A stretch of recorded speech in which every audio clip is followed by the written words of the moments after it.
বিএনপির মহাসচিব মির্জা ফখরুল ইসলাম আলমগীর বলেছেন, জনগণ পিআর ও গণভোট বোঝে না।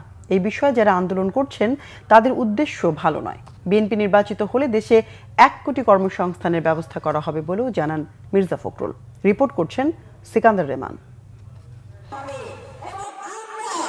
ঠাকুরগাঁয়ের গড়েয়া ইউনিয়ন বিএনপি আয়োজিত মত বিনিময় সভায় বিএনপি মহাসচিব মির্জা ফখরুল ইসলাম আলমগীর বলেন, দেশ বাঁচাতে দ্রুত নির্বাচন দরকার।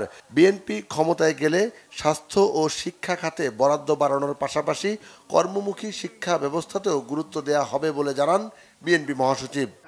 আমরা যদি নির্বাচিত করতে পারি, আমাদের প্রথম কাজ কি হবে? এই যে এত বেকার আমাদের ছেলেরা পাস করে চাকরি পায় না, এই চাকরির নিশ্চয়তা করার জন্য আমরা 1 কোটি চাকরির ব্যবস্থা করব, কর্মসংস্থানের ব্যবস্থা করব।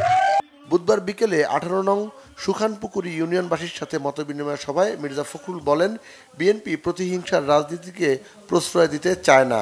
বিভাজন সৃষ্টি না করে দ্রুত নির্বাচনের মাধ্যমে জনগণের সরকার গঠনের কথাও বলেন তিনি। বিগত 15 বছর আমাদেরকে ভোট করতে দেওয়া হয়। আমাদের যারা ভোট দিতে পারেন তারা ভোট দিতে পারেননি, আর আমরা যারা প্রার্থী হয়ে আমরা প্রার্থী হতে পারিনি।